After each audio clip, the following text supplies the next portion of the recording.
Welcome to the next installment of Journey Through John.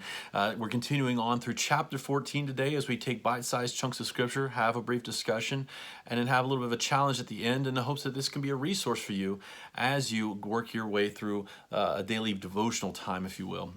So hopefully this is a resource. As we do this today, we're diving through verses 12 through 14, but it is building off what we talked a little bit about yesterday. See, Jesus, yesterday we didn't touch on as much because I wanted to talk about it today. But yesterday we talked about the relationship between the Father and the Son and how Philip kind of missed that.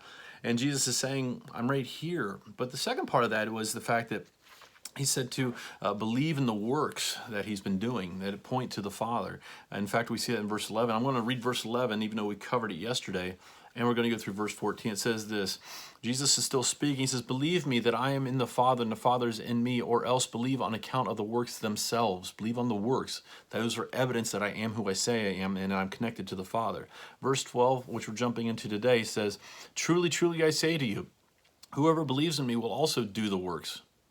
Will do the works too? That do the same works that I do, and greater works than these will he do, because I'm going to the Father. Whatever you ask in my name, this I will do, that the Father may be glorified in the Son. If you ask me anything in my name, I will do it. Jesus did these fantastic works. The teachings alone are phenomenal. You can't battle Jesus' teachings. He answered the questions of the Pharisees with questions that just pierced them to the heart. The miracles that we see Jesus doing are healing the blind and the lame and the sick and lepers and so forth. And all these signs, he's saying, if you don't believe me, believe the works. But here's the thing, even if those works point to the Father and the fact that we're connected, those who follow me are going to do even greater works than this. And how powerful is that? And it's not just the fact those great works are just miracles, but the healing the blind and so forth. But we're also going to see a lot more people being restored because of what Jesus has done. We're going to see even greater restoration, not meaning that there's more to restoration, but more people coming to know Jesus because of the work of the church, the body, those who believe that gather together. That's a really hard thing, I think, sometimes for us to wrap our mind around. The works, in Jesus' case, remember, a lot of people were following Jesus because of the works. It's not about the works. We're not sure, that's not the core of what we do. Those are just the evidential byproduct of us following Jesus completely, or following the will of God. That's what we see Jesus doing. Evidential byproduct of him living the life of purpose of restoring mankind. We as believers have what's considered the ministry of reconciliation handed to us. It's in 2 Corinthians 5. And as we have this responsibility and we proclaim the truth of Jesus, he's done the work, we're the proclaimers of that work. What happens is that there can be even greater works. More and more people will come to know Jesus than what Jesus even saw in his day. There will be miracles, there will be works, and as you will, maybe not miracles, but other works, and those things will be evidential byproducts of us walking in faith with Jesus.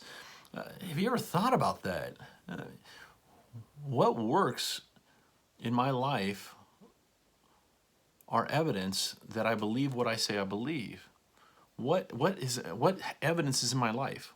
What works can I point to as evidence that Jesus has my heart? Now, you can say, well, Adam, that's easy for you. You're a pastor. Okay, well, I know some pastors that really don't have a lot of evidence either. So I'm not going to hang my hat on that one as just being a pastor. But I do need to find some things that isn't I'm trying to do something morally or force it to happen, but hopefully, as we see in Galatians 6, the fruit of the Spirit, we see the fruit of the Spirit starting to come out of my life, this love, joy, peace, patience, kindness, gentleness, long-suffering, and so forth, and on we go. Hopefully that stuff's just pouring out of my life, and that's the evidence of the Spirit living within me that I'm following Jesus, and those works will point people to Jesus. So I guess that's the challenge for the day. If you were to sit down and just take a couple minutes and say, what actions in my life, what works in my life do I see, or do others even see? That's even a better question. That could be evidence that I am a follower of Jesus. that I'm in unity with him, that my heart resonates with the heart of God, that I see others with the eyes of Jesus, and that I don't regard someone according to a social structure or according to a socioeconomic place or a race or whatever may have you, but I see them in an eternal sense, just like Jesus did. And from that, my life, the works of my life, show evidence that I'm a follower of Jesus. I hope that challenges you, but I also hope it encourages you. And I look forward to seeing you again as we continue this journey through John.